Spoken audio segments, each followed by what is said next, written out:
Hello दोस्तों, yes bank के बारे में वीडियो में हम बात करने वाले हैं जहां पर क्रेडिट रेटिंग को लेकर कुछ लेटेस्ट अपडेट्स हैं, तो उसको हम लोग डिस्कस करेंगे। साथ साथ में जो बिजनेस है उसको भी हम लोग समझने वाले हैं। सबसे पहले आप देख सकते हैं यहां पर यस बैंक है और क्रेडिट रेटिंग पर क्या नई चीजें हैं। तो देखिए, जो सबसे पहला जो क्रेडिट रेटिंग जो आया है स्क्रीन पर आप देखिए, India rating and research a Fitch group company उनके द्वारा यहां पर आया है। लेटेस्ट यहां पर डेट भी दिखा देता हूं, देखिए अगस्त 23 ये लेटेस्ट है। तो देख सकते हैं आप यहां पर उनके कुछ जो बॉन्ड्स हैं, ठीक है, वहां पर रेटिंग IND A स्टेबल करके थी। तो यहां रेटिंग में चेंज नहीं हुआ, आउटलुक जो है स्टेबल से पॉजिटिव हमको देखने को मिल रहा है। ठीक है, अभी और अच्छा हो तो फिर फ्यूचर में रेटिंग बढ़ भी सकती है, लेकिन क्या रेटिंग बढ़ी है तो और डिटेल देखते हैं। तो देखिए, अगस्त 21 में ही क्रिसिल की तरफ से रेटिंग आई है और कुछ बॉन्ड्स में देख सकते हैं आप यहां पर कुछ यहां पर बॉन्ड्स हैं, इंफ्रा बॉन्ड्स हैं, सर्टिफिकेट्स ऑफ जो डिपॉजिट का बॉन्ड है, बेसिल 3 टियर 2 बॉन्ड्स है। तो यहां पर आप देख सकते हैं क्रिसिल A पॉजिटिव था जो अब A+ स्टेबल हुआ है। मतलब यहां पर आप देखेंगे अपग्रेड देखने को मिला है, इंफ्रा में भी यहां पर अपग्रेड देखने को मिला है। अब देखिए, A+ को भी समझना है, ठीक है। अगर आप बेस्ट की बात करें तो AAA आता है, फिर उसके बाद AA क्या बात आता है और उसके बाद A की सीरीज शुरू होती है। तो ये बेस्ट नहीं है, ये आप गुड जैसा मान सकते हैं। लेकिन यस बैंक में एक बड़े तकलीफ आई थी, खासकर 2020 के समय में। उसके मुकाबले धीरे धीरे जो है अपग्रेड हमको देखने को मिल रहा है। अब अपग्रेड देखने को मिल रहा है तो जो बिजनेस है उस पर थोड़ा थोड़ा पॉजिटिव इसका इंपैक्ट हो रहा है। दोस्तों, अभी अगर आप टोटल देखेंगे, बैंक के जो टोटल एसेट्स हैं लगभग 4.07 लाख करोड़ के हैं। एडवांसेस मतलब जो लोन्स हैं 2.29 लाख करोड़ की है। डिसबर्समेंट जो उनका हुआ है यहां पर 20,910 करोड़ का यहां पर देखने को मिला है, थोड़ा सा डिक्रीज यहां देखने को मिला है। Net interest income year on year 12% बढ़ा है, 2,244 crore. Non interest income 1,199 crore का। ऑपरेटिंग प्रॉफिट 885 करोड़ का यस बैंक के केस में देखने को मिला है। तो देखिए, जो नेट इंटरेस्ट इनकम है 12.2% यहां पर इंक्रीज हुई है।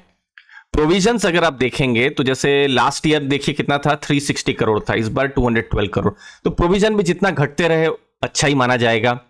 उसके बाद नेट प्रॉफिट की बात करते हैं, देखिए लास्ट ईयर 343 करोड़ का था Q1 में, अभी अगर आप देखेंगे Q1 में 502 करोड़ का प्रॉफिट देखने को मिल रहा है। तो यहां हमको इनकम भी इंक्रीज होती हुई नजर में आ रही है, प्रोविजंस कम होते हुए नजर में आ रहे हैं, प्रॉफिट भी इंक्रीज हो रहा है। अब कासा की अगर हम बात करेंगे, जो डिपॉजिट्स में एक इंपॉर्टेंट पार्ट है, current account, saving account, 26.3% increase हुआ है। कासा रेशियो आप देखेंगे 30.8% है। ये बहुत ग्रेट नहीं बोला जा सकता है। जनरली आप ऐसा मानिए कि 35% से ऊपर हो तो बहुत अच्छा कहा जाएगा। 30 एक एवरेज या उसके आसपास का नंबर आपको कहा जाएगा, आप ऐसा मान सकते हैं, ठीक है। टर्म डिपॉजिट अच्छा खासा ग्रोथ है 18.5% का। टोटल डिपॉजिट ग्रोथ आप देखेंगे 20.8% का देखने को मिल रहा है। अभी आप डिपॉजिट देखेंगे 2.65 लाख करोड़ का। एक स्टीडी डिपॉजिट में ग्रोथ देखने को मिल रहा है। मतलब बैंक के पास जो है नए कस्टमर्स आ रहे हैं, करंट अकाउंट या सेविंग अकाउंट और जो FD है सब जगह में खाता खुला रहे हैं। क्वार्टरली बस करंट अकाउंट में थोड़ा नेगेटिव देखने को मिल रहा है, बाकी तो हमको ठीक ठाक ही देखने को मिल रहा है। टर्म डिपॉजिट लगभग फ्लैटिश ही देखने को मिल रहा है। अब लोन्स की बात कर लेते हैं। लोन्स का जो टोटल है 2.29 लाख करोड़ की यहां पर बुक है। अगर अभी फोकस देखेंगे तो रिटेल में और SME में हमको देखने को मिल रहा है। उसके बाद मिड कॉर्पोरेट और कॉर्पोरेट लोन भी है, और ईयर ऑन ईयर देखेंगे तो चारों जगह में ग्रोथ देखने को मिल रहा है। बट ओवरऑल 14.7% का जो है लोन ग्रोथ देखने को मिल रहा है। तो एक स्टीडी नंबर यहां पर भी देखने को हमको मिल रहा है। अब NPA, एक बहुत बड़ा NPA का चैलेंज था यस बैंक के केस में। अब देखिए, अब ये तो 2020 या उस समय का डेटा नहीं है, अब तो डेटा बहुत ही अच्छे हो गए हैं पहले के कंपैरिजन में। जैसे लास्ट ईयर ग्रॉस NPA 2 था, अभी 1.7 हो गया है, नेट NPA अभी 0.5% हो गया। तो ये सब इतना बता रहा है कि बैंक में धीरे धीरे वो जो टर्न अराउंड वाली चीज है वो धीरे धीरे करके हो रही है। अब क्रिसिल ने जो अपग्रेड किया है, उन्होंने क्या इंपॉर्टेंट चीजें कही है। उन्होंने कहा है कि बैंक जो है रिटेल और SME लेंडिंग में फोकस कर रही है।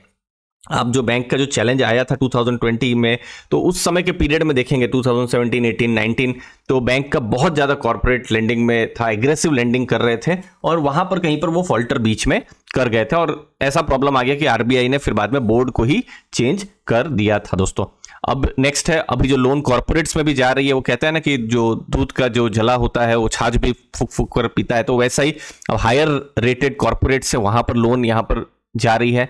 डिपॉजिट देखिए यहाँ पर 1.63 लाख करोड़ का था, कब? मार्च 2021 में। 3 साल हुए हैं, 3 साल से थोड़ा ज्यादा, अभी जून 2024 बढ़ के 2.65 लाख करोड़ हुआ है। ठीक है, तो ये इंक्रीज हुआ है, करोड़ नहीं होगा, लाख करोड़ होगा दोस्तों, माफ कीजिएगा। अब ये इंक्रीज हुआ है, अच्छी बात है, जो कि बैंक का इतना बता रहा है कि नए कस्टमर्स आ रहे हैं और डिपॉजिट्स भी उनके मिल रहे हैं। तो स्टेबल कासा और टर्म डिपॉजिट है। देखिए एक चीज समझनी है कि ये नंबर्स आप फिर भी अभी जो टॉप टियर की बैंक्स हैं, फॉर एग्जांपल एक्सिस बैंक हुआ या आईसीआईसीआई या फिर जो एचडीएफसी बैंक, उनके साथ कंपेयर नहीं कर सकते हैं। उनके जो नंबर्स है शायद इससे ज्यादा स्ट्रांग आएंगे। या यस बैंक का कंपैरिजन यस बैंक के साथ ही होगा, क्योंकि एक बड़े तकलीफ से वो गुजरा है और वहां से टर्न अराउंड हो रहा है। ठीक है, प्रॉफिटेबिलिटी थोड़ा सा इंप्रूव हुआ है। आरओए 0.3, अब देखिए आरओए 0.3 बहुत अच्छा नहीं बोला जाएगा, ठीक है, लेकिन वो धीरे धीरे करके इंक्रीज यहां पर हो रहा है। इसलिए यस बैंक को यस बैंक के साथ ही कंपेयर करें तो यहां पर बेहतर है। यहां 2020 में एक शॉकिंग इवेंट हुई थी और बिल्कुल मार्च का ही समय था, अनसर्टेनिटी भी थी और वो कोविड लॉकडाउन और ये सब चीजें मार्च में हमको देखने को मिली थी। तो आप देख सकते हैं एक जो लोन का जो बड़ा पोर्टफोलियो था वो अचानक से खराब होता गया, एनपीए बढ़ने लगे। आरबीआई को चिंता हुई तो आरबीआई ने टोटल जो बोर्ड है उसको ही चेंज किया, नए एडमिनिस्ट्रेटर आए, फिर कैसे करके भी यस बैंक को बचाया गया। फिर जो दूसरी जो लेंडिंग जो जैसे एसबीआई है, फिर जो दूसरे कंसोर्शियम के दूसरे जो फाइनेंशियल कंपनीज थी उन लोगों ने आके फिर यस बैंक को बचाया। इनफैक्ट अगर आप पुराने इन्वेस्टर भी हैं तो 3 साल के लिए आपका जो इक्विटी जो है वो लॉक इन भी रहा होगा।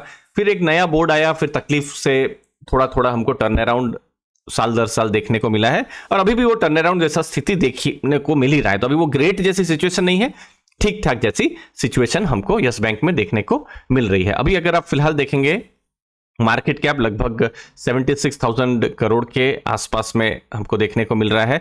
प्रॉफिट और सेल्स ग्रोथ लॉन्ग टर्म में बहुत ज्यादा नहीं देखने, क्योंकि ये 4-5 साल बहुत ही चैलेंज से बैंक गुजरा है। अब यही देखना है कि जो टर्न अराउंड हो रहा है धीरे धीरे करके और भी स्ट्रॉन्ग नंबर्स आने वाले टाइम में आए।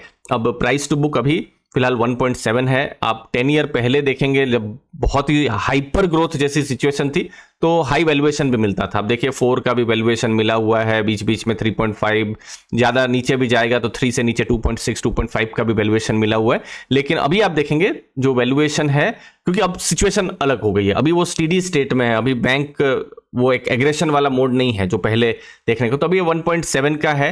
तो यहां पर देखिए ये 2020 का वैल्यूएशन के साथ अभी का वैल्यूएशन कंपेयर करना भी ठीक नहीं है। आने वाले टाइम में नए डेटा आएंगे, कुछ इंटरेस्टिंग यहां पर और ज्यादा ग्रोथ देखने को मिलेगा, तो जो वैल्यूएशंस हैं जो मार्केट वहां पर अलग दे सकती है। बट फिलहाल मार्केट ने 1.7 का प्राइस टू बुक का वैल्यूएशन दिया हुआ है। दोस्तों मुझे उम्मीद है इस वीडियो से आपको वैल्यू मिली होगी, बिजनेस के बारे में आपको समझ में आया होगा। यस बैंक के आपके कीमती समय के लिए बहुत बहुत धन्यवाद। थैंक यू दोस्तों।